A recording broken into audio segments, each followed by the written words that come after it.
Olá, nessas duas próximas videoaulas nós vamos abordar textos bíblicos que me foram enviados e que aparentemente apoiam a doutrina da imortalidade da alma. Se você acompanhou meu seminário até aqui, você já percebeu que a visão bíblica holística nada tem a ver com a visão dualística dos gregos, né? O dualismo grego ensina que pode-se separar corpo e alma. Já o holismo bíblico, a palavra holismo significa integral, não é?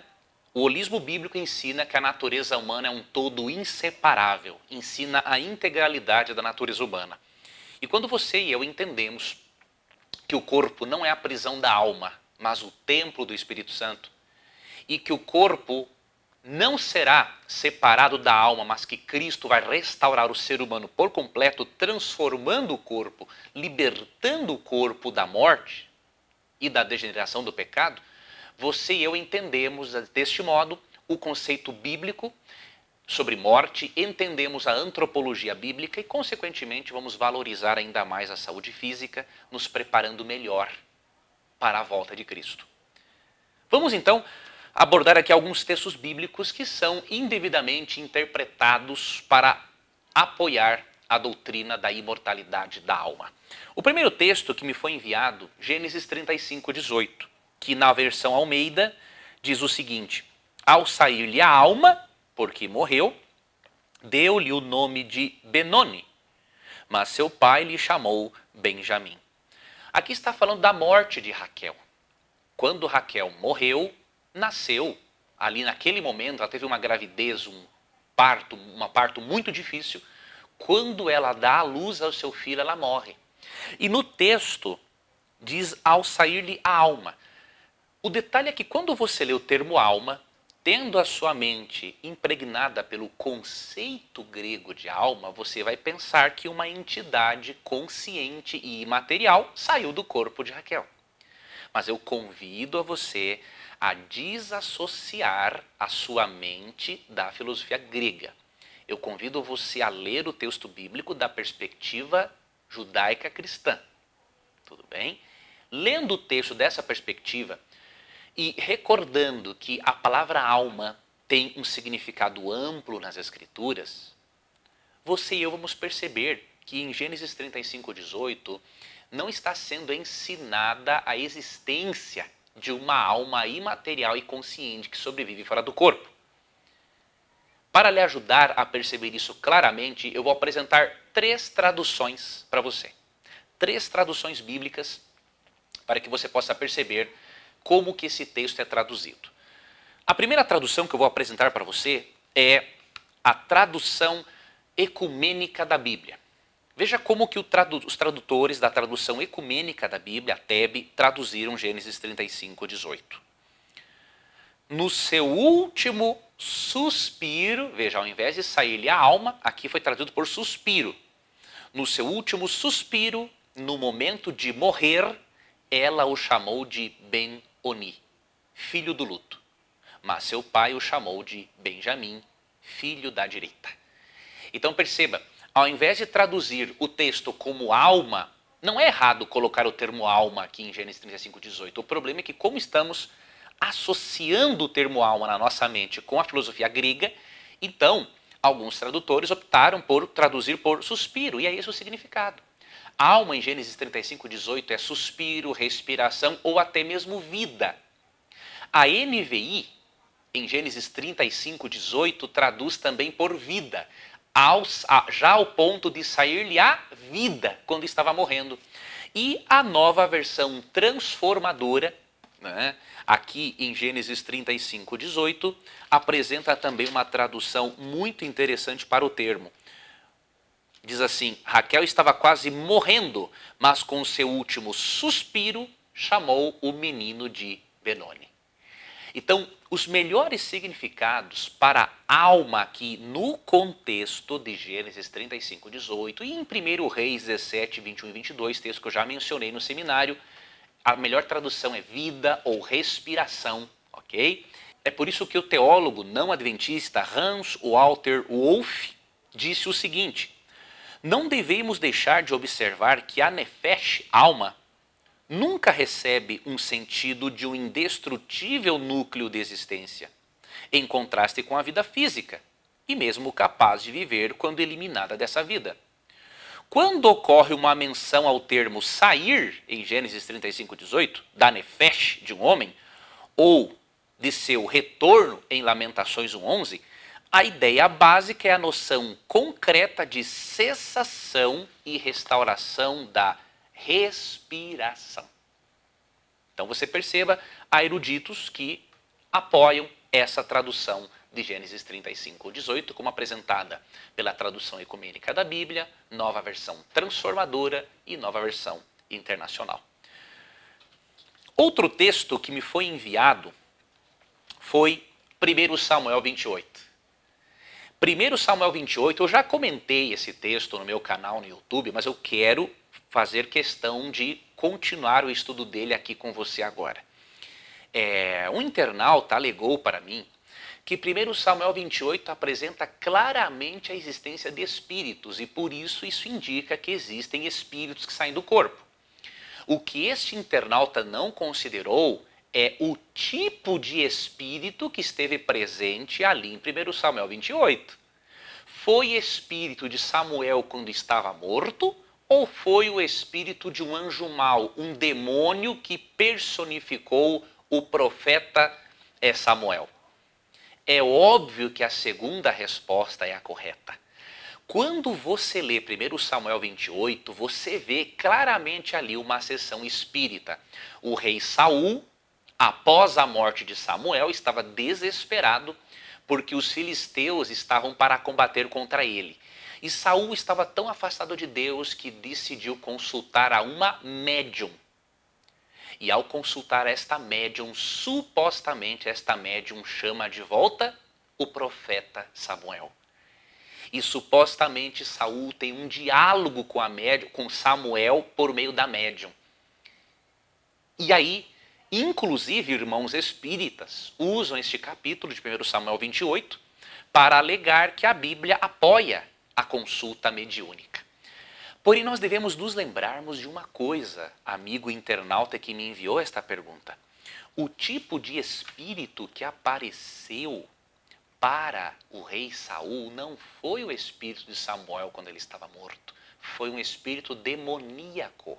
E eu tenho como lhe provar isso no próprio texto bíblico. Vou ler para você o que está em 1 Crônicas, capítulo 10, versos 13 e 14. Veja como Deus ficou chateado de Saul ter conversado com o suposto Samuel através da médium. Olha o que diz aqui. Assim morreu Saul por causa de sua transgressão cometida contra o Senhor, por causa da palavra do Senhor que ele não guardara. E também porque interrogara e consultara uma necromante, e não ao Senhor, que por isso o matou e transferiu o reino a Davi, filho de Jessé. A pergunta que devemos fazer é: Deus aprovou que o rei Saul consultasse a médium? A resposta é não. Tanto que 1 Crônicas 10, 13 e 14 diz que um dos motivos que levaram Deus a permitir a morte do rei Saul foi porque, ao invés de consultar ao Senhor, ele consultou uma necromante. E sabe um outro detalhe? Se você ler com atenção 1 Samuel 28, eu não vou detalhá-lo agora, mas você pode ver aqui no meu canal um vídeo em que eu detalho mais esse capítulo. Você vai perceber no 1 Samuel 28 que realmente não pode ter sido o profeta Samuel. Não pode ter sido Samuel o personagem envolvido naquela sessão mediúnica. Primeiro porque Deus não apoia a mediunidade. E se Samuel falasse por meio de uma médium, Samuel estaria desobedecendo a Deus. Porque Deus fala em Deuteronômio 18, 10 a 14 que ele abomina as sessões mediúnicas. Então imagine o profeta Samuel desobedecendo a Deus e participando de uma sessão espírita. Segundo ponto, olha o que diz o versículo 6 de 1 Samuel 28. Consultou Saul ao Senhor, porém o Senhor não lhe respondeu nem por sonhos, nem por urim, nem por profetas. Se o Senhor não se comunicava mais por meio de profetas com Saul, como que Samuel iria desobedecer a Deus? Portanto, Quando o 1 Samuel 28 fala, Samuel disse a Saul, isso é da perspectiva do rei Saul. Como ele estava tão afastado de Deus e cegado por sua rebeldia, ele entendeu que aquele espírito que falava com ele era o espírito de Samuel. Porém, a Bíblia apresenta a perspectiva do rei Saul e não a opinião bíblica. Porque, como vimos aqui, Deus condenou Saul por ele ter consultado uma médium. Tá bom? Então, este foi o segundo texto que já demonstramos não apoia em hipótese alguma a doutrina da imortalidade da alma. Outro texto que me foi enviado foi Lucas 24, 36 a 39. Um querido internauta alegou o seguinte: bom, se os discípulos criam em fantasmas, isso indica que existe um espírito que sobrevive fora do corpo. Não se apresse nesse raciocínio. Nós devemos novamente nos perguntarmos: que tipos de espíritos eram considerados por eles como fantasmas? Vamos ler aqui o texto e eu vou lhe explicar. Lucas 24, 36 até o 39. Falavam ainda estas coisas quando Jesus apareceu no meio deles e lhes disse: paz seja convosco. Eles, porém, surpresos e atemorizados, acreditavam estarem vendo um espírito, ou, de acordo com algumas traduções, um fantasma. Mas ele lhes disse: por que estáis perturbados? E por que sobem dúvidas ao vosso coração? Vede as minhas mãos e os meus pés, que sou eu mesmo. Apalpai-me e verificai, porque um espírito não tem carne nem ossos, como vedes que eu tenho. A pergunta é: Jesus faz menção a um espírito que sai do corpo ou a seres espirituais demoníacos? A resposta é óbvia: a seres espirituais demoníacos. A Bíblia diz em Hebreus 1,14 que os anjos são espíritos ministradores. Então o termo espírito, mesmo sendo um termo neutro no grego, ele pode se referir a pessoas. Até aproveitando, o internauta me perguntou: se o Espírito Santo é um ser pessoal e é chamado de espírito, então o ser humano também pode ter um espírito pessoal dentro dele. Não, não é assim. Por quê? O termo grego para espírito é neutro, mas ele se refere a seres pessoais quando o texto bíblico claramente o indica, ou quando o texto bíblico é acompanhado de pronomes pessoais gregos. Por exemplo, o Espírito Santo é chamado de ele, de este, ele é apresentado como um ser divino. Os anjos são chamados de espíritos em Hebreus 1,14. E em João 4, 23 e 24, Deus Pai é chamado de espírito. Então o termo espírito, ele se refere ao princípio vital dentro do ser humano, tem outras traduções, mas ele é usado na Bíblia para seres pessoais, mas ele nunca é usado em referência a seres humanos mortos. Alguém pode alegar: mas Hebreus 12, 22 fala dos espíritos dos justos no céu. Não, não fala disso. Hebreus 12, 22 e 23 fala sim dos justos, que os nomes deles estão arrolados nos céus, mas não fala que os justos já estão nos céus. Até porque em João 14, 1 a 3, Cristo disse que os justos só teriam acesso ao céu após a volta dele. Ele disse que prepararia moradas e o quê? Voltaria para levá-los. Então, para eles irem para as moradas celestiais, depende de Cristo voltar. Tá ok?